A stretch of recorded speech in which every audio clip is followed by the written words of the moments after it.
Hey guys, gals, got kind of a tough one, and I wanna do it because it's the right thing to do.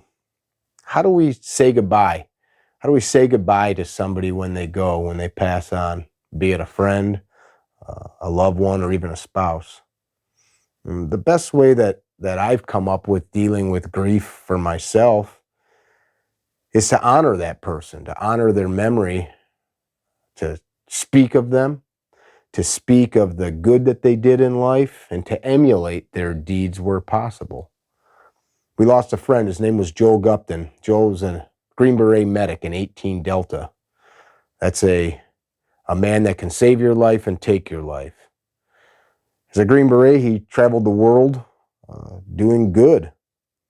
After his time traveling, and he still was in the Army, he worked with our friends at D-Dey Response Group, passing on the hard-fought, hard-won lessons of what they learned saving lives overseas, and passed that on to countless firemen, policemen, and other citizens, including myself and my own children, my wife. We were fortunate to have him at the first S-12 and many of them the last 4 or 5 years. Joel was a fantastic dude. He was a husband, loved his wife very much. Not one time did I ever talk to Joel where he didn't speak of his wife and talk about things that she had going on in life. He had started a farm. He was raising crops. He loved to hunt. He loved to fish. He loved the outdoors. The guy was a hyper intelligent dude that could talk about music, could talk about food, could talk about wine, could just crack jokes with the boys, and he could get to work, and he worked hard. He had a way about him that nobody that met him didn't like him. You fell in love with the guy. He was a kind and generous man. If you can emulate that, kindness and generosity, I think that alone is worth noting. I've got a good story. I was thinking about a story to share with you about Joel, and this one comes to mind. It's as Joel-esque as he could be. Our S-12 events are busy. Everybody's busy, especially the instructors, because you've got a lot on your plate. And about a month before this event, he and I were talking about oysters. He's a Carolina boy from North Carolina, and he was telling me about the oysters from North Carolina, from the shore, being amazing. And I said, I don't know about that. Maybe they're good, maybe they're not. I've never had one. And I don't love oysters. If you're an oyster person, don't judge me. It's not that I think it's gross. I'm just not a huge oyster guy. So Joel shows up to the event. We've got a lot of people there and a lot going on. And he comes and finds me and slaps me on the back and says, hey, you got to come outside. And I said, well, I'm kind of in the middle of all of this. And he says, just come on. It's important. We do it right now. I don't want anybody else to come. So I'm told people I'll be right back, and I follow him out into the dark parking lot, and he walks me around the building, and he's got a cooler on the ground, a small travel cooler, and he opens it up, and it's full of ice, and on that ice is a handful of fresh oysters. He lives on the Carolina shore. He had just went and drove from that area to Nashville, Tennessee. That's not a quick trip across town, and he had, before leaving to come to the event, drove out to the shore, collected some fresh oysters, and drove a few of them down for me and packed them on ice. And I was like, oh, wow. And I'm like, well, what do I do with them? And he pulled a tool out and cracked them open, and we did a cheers, and we shared a couple of oysters out in that dark evening. And I'll never forget that. They were delicious. He was right. They were probably some of the best oysters I'd ever eaten. But how many people do that? How many people look out for their friend like that? It was just something so simple as a small morsel of food that we got to share together in the dark, cracked a couple of drinks after that and laughed. But that's caring, that's kindness, that's love, and that's the kind of man he was. Live like Joel. Enjoy the video.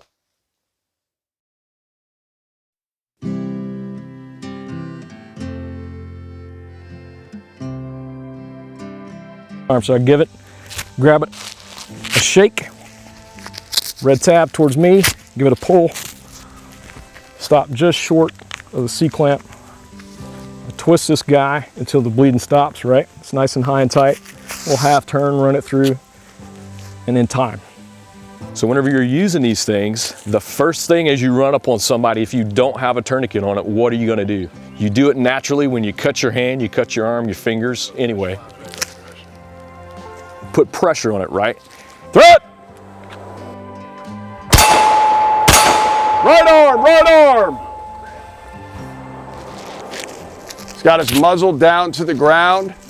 He's got his grip facing out. That way, if he had to reload, he could drop the mag, put it there, and he can manipulate that, put a new mag in, re-engage with his non-dominant hand.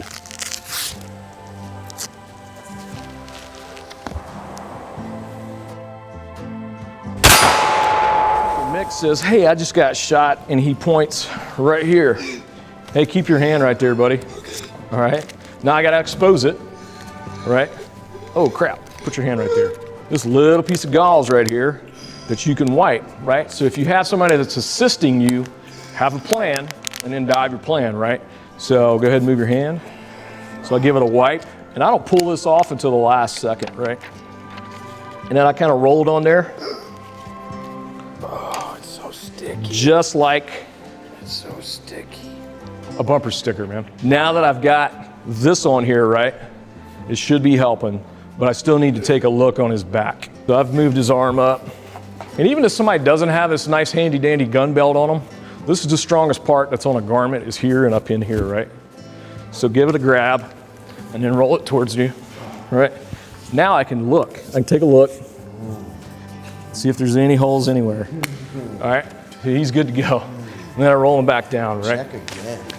That's really the Green Beret's job, right? To teach Exactly. people. Yeah, exactly. Yeah, so, you know, as a buddy of mine said one time, he's like, I could teach people to do just about anything. I mean, hell, I taught guys how to do, you know, needle decompressions on the chest that can't read or write, and they don't have any shoelaces in their boots because they don't know how to tie them. Now, that doesn't mean he's an idiot. It just means that he's not been educated in the same manner that we have. So whenever you're talking to somebody, you can, you know, I've pointy talkied quite a few things in my life, and Point it right here. go get the needle. Pointy talk. Yeah, yeah. If one tourniquet doesn't work, can you use two? Yes.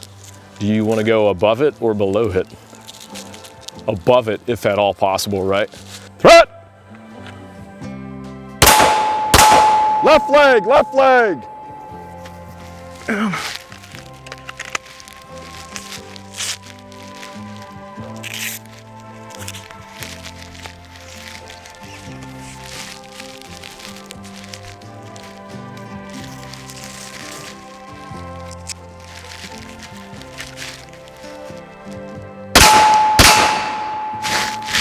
A lot of emphasis in our society has been put on IQ, and so your intelligence quotient, and more people and more companies would be better off if they spent more time researching someone's EQ, so their emotional quotient, how to deal with other people, right? And their ability to do certain things in relation to how humans act, right? It is a bad day if somebody is bleeding and they're cold. Done blood transfusions in the field, warming them up with these devices has saved tons of guys, and it's taken a lot of hard lessons to learn that stuff. Like if you, I don't care if it's 115 degrees. Shock is a state. Don't get your head too wrapped around state. And that's why I hit on. What are some things in your almost 2 decades of working in special operations that are like maybe things that redefine the way you view the world or life? I'd say the biggest thing that I've learned is appreciate what you have at that moment, because I've had people try to take my life. Feels like I have lives like a cat or something, but on multiple different occasions, you know. So whenever the time arises, whenever you're enjoying yourself or doing whatever it is, just actually take your time and enjoy it, and because it might never come around again. You know, you might be living as good as it gets Another thing I would say is, sounds cheesy, but the golden rule, treating people like you want to get treated, is very important, because especially in places that aren't, ran by people talking to each other via phones and things like that, they still communicate with each other the old-fashioned way, and they can see through some bullshit in a heartbeat. So the way that you treat people and the manner in which you conduct yourself with our guys, as professional as you can possibly be. I used to tell my guys on my team, man, I don't care if you're briefing the general that runs this country, or if you are briefing the local police commander on what you think is going on. Treat them with the same dignity and respect, and it'll go a long way, man. People will recognize that stuff. And the reason you guys are sitting here learning this right now with this equipment is because, a lot of things are written in blood, right? Anybody seen Black Hawk Down? Probably everybody here, right?